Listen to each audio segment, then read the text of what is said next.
What is primary responsibility of the police? Police की primary responsibility क्या होती है? आप जानते हैं रिस्पॉन्सिबिलिटी क्या होती है। जैसे कि आप के पेरेंट्स की रिस्पॉन्सिबिलिटी आप पर है, वैसे ही जो आम जनता है उसकी रिस्पॉन्सिबिलिटी पुलिस के ऊपर होती है। तो हम देखते हैं, police is an organisation of the government which is empowered to take various actions to ensure maintenance of law and order in the state. इसके अंदर ये बताया पुलिस एक ऑर्गेनाइजेशन है गवर्नमेंट की जो कि कई प्रकार के एक्शन लेती है। टेक यानी लेना, एक्शन यानी एक्शन लेना किसी के खिलाफ। अब कैसे लेता है, क्यों लेती है? तो लॉ एंड ऑर्डर को मेंटेन रखने के लिए। लॉ एंड ऑर्डर क्या कहता है कि लोगों को किसी भी प्रकार का नुकसान ना हो, लोगों का हित में काम करना। जैसे कि लोगों में भय होना, दूसरा व्यक्ति किसी को मारे पीटे या उसकी ज़मीन पर कब्जा कर ले, तो किसी भी प्रकार की समस्या के लिए लोग के कानून के पास व्यक्ति जा सकता है। तो नेक्स्ट लाइन में दे रखी है, it has the responsibility to ensure prevention and investigation of crime and offences in the society. अगर जैसे गवर्नमेंट के पास कोई चला गया और उसने FIR लॉन्च करवा दी, तो पुलिस वालों की ये जिम्मेदारी होती है कि उससे बचाए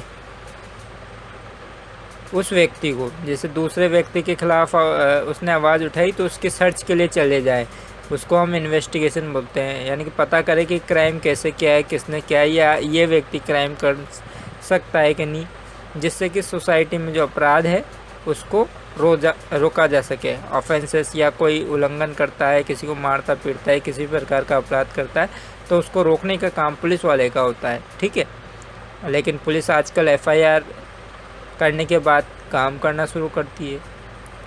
लेकिन हमारी गवर्नमेंट कहती है कि लॉ एंड ऑर्डर को बनाए रखने का काम भी पुलिस का है। बिना FIR के भी अगर कोई बुरा कर रहा है तो उसको रोकने की जिम्मेदारी भी पुलिस की होती है।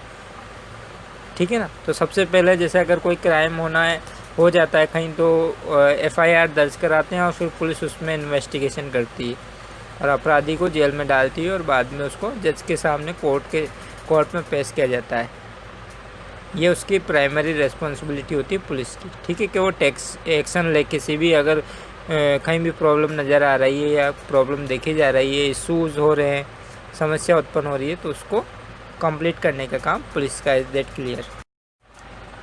नेक्स्ट क्वेश्चन है, list any 4 major traffic offences. आपको ट्रैफिक का उल्लंघन करने वाले की लिस्ट बनानी है। ऑफेंसेस क्या होते हैं अपने, जैसे आप आजकल तो जिसमें कोरोना काल में ये बताया जा रहा है बहुत कि मास्क पहने, तो मास्क का भी चालान कट रहा है आज के टाइम पे। लेकिन हमारी बुक के हिसाब से जो हम बात करते हैं तो उसमें कुछ लिस्ट के रूप में मैंने बताई। वैसे बुक में 10 दे रखे हैं, लेकिन इसमें 4 ही पूछे गए हैं, फिर भी मैंने एक ज़्यादा लिख दिया है इसमें, ताकि हम बच्चों को पूरी बात समझा सकें। तो आप सभी ये देखेंगे कि 4 मेजर ट्रैफिक ऑफेंसेस क्या होते हैं। जैसे कि first, driving without valid driving licence, यानी कि बिना ड्राइविंग लाइसेंस के आप ड्राइविंग नहीं कर सकते। दूसरा बताया गया है कि ड्राइविंग विथआउट रजिस्ट्रेशन सर्विसेज, जो आपको जो ड्राइविंग करनी है, ठीक है, तो वो रजिस्ट्रेशन सर्टिफिकेट के बगैर नहीं कर सकते। यानी कि RC चाहिए उसके लिए। RC को, रजिस्ट्रेशन सर्टिफिकेट को शॉर्ट में RC बोलते हैं। यानी कि जैसे अगर किसी की उम्र कम है, जैसे कि इसमें 3rd पॉइंट में दे रखा है ड्राइविंग बाय माइनर, तो उसका लाइसेंस नहीं बन सकता, तो वो ड्राइविंग नहीं कर सकता। ठीक है, तो आप अगर ड्राइविंग कर रहे हैं तो लाइसेंस लेके जा सकते हैं। 2nd पॉइंट में ड्राइविंग विथआउट RC, यानी कि अगर आपकी गाड़ी का रजिस्ट्रेशन नहीं है तो उस भी आप नहीं कर सकते ड्राइविंग। 4th पॉइंट दे रहा है नॉट वेयरिंग हेलमेट और सीट बेल्ट। अगर कार है तो सीट बेल्ट लगानी होगी, और अगर बाइक है तो आप जानते हैं हेलमेट लगाना है। अभी तो बहुत हेलमेट वालों को पकड़ रहे हैं, बहुत मास्क वाले को पकड़ रहे हैं, तो ये चीज़ें एलो कर रखी है कि ट्रैफिक ऑफेंसेस है। ठीक है, मास्क तो केवल अभी कोरोना के टाइम पे चल रहा है, लेकिन उसके पहले तो ये हेलमेट और सीट बेल्ट ही देखी जाती थी। मास्क का कोई चालान नहीं करता था, इनका करता था कि ड्राइविंग लाइसेंस है कि नहीं, RC है कि नहीं, ठीक है, हेलमेट है कि नहीं, लगा रखी है कि नहीं लगा रखी, सीट बेल्ट बांध रखी है कि, जैसे कार चलाते हैं तो सीट बेल्ट बांधते। और लास्ट वाला जो सभी को पता है, ड्रंकन ड्राइविंग।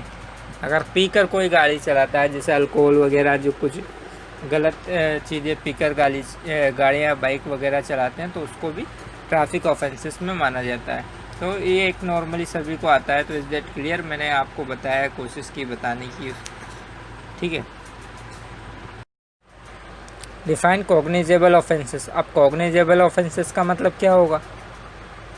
ऑफेंसेस तो अपराध भी बोल सकते हैं हम, उल्लंघन करना भी बोल सकते हैं। अब कॉग्निजेबल का मतलब संज्ञेय। अब संज्ञेय का मतलब जैसे कि अगर किसी व्यक्ति ने अगर क्राइम किया है तो उसमें मैं आपको रीडिंग करके बता देता हूँ डायरेक्टली।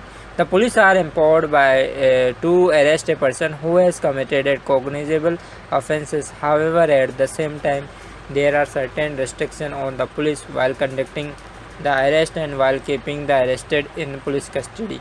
जब भी हम सीरियस जो कोई किसी ने अपराध किया है या उल्लंघन किया है तो उसको अगर पुलिस उसी टाइम पे पकड़ लेती है तो पकड़कर उसको रोक सकती है केवल, और उसको अरेस्ट कर सकती है। लेकिन उसको अरेस्ट करने के साथ साथ उसकी जो उसको कस्टडी में रखना, कीपिंग यानी रखना, तो उसके भी कुछ बाधाएं होती है, रेस्ट्रिक्शन उन पर बाधाएं होती है पुलिस वालों पर कि उनको मार नहीं सकते, पीट नहीं सकते या कुछ और प्रकार की।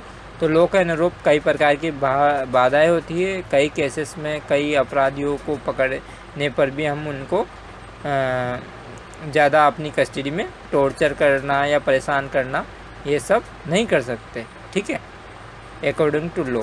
तो ये इसमें कॉग्निजेबल ऑफेंस कहलाता है, ठीक है। तो इसमें बता रखा है कि कई प्रकार की बाधाएं होती पुलिस वालों के लिए भी, अगर किसी को कस्टडी में रखते हैं तो या अरेस्ट करते हैं तो, ठीक है ना। अपराधियों को अगर पुलिस थाने में उनको रखा जाए बिना जज की द्वारा सज़ा दिए, यानी कि उसके पहले के समय में, तो उनके ऊपर कई प्रकार की रेस्ट्रिक्शन, रोक वगैरह या बाधाएं वगैरह होती है जिससे कि वो उनको परेशान नहीं कर सकते, ठीक है, या मारने पीट नहीं सकते, और पुलिस कस्टडी में अच्छे से रखना होगा उन सभी को। Is that clear?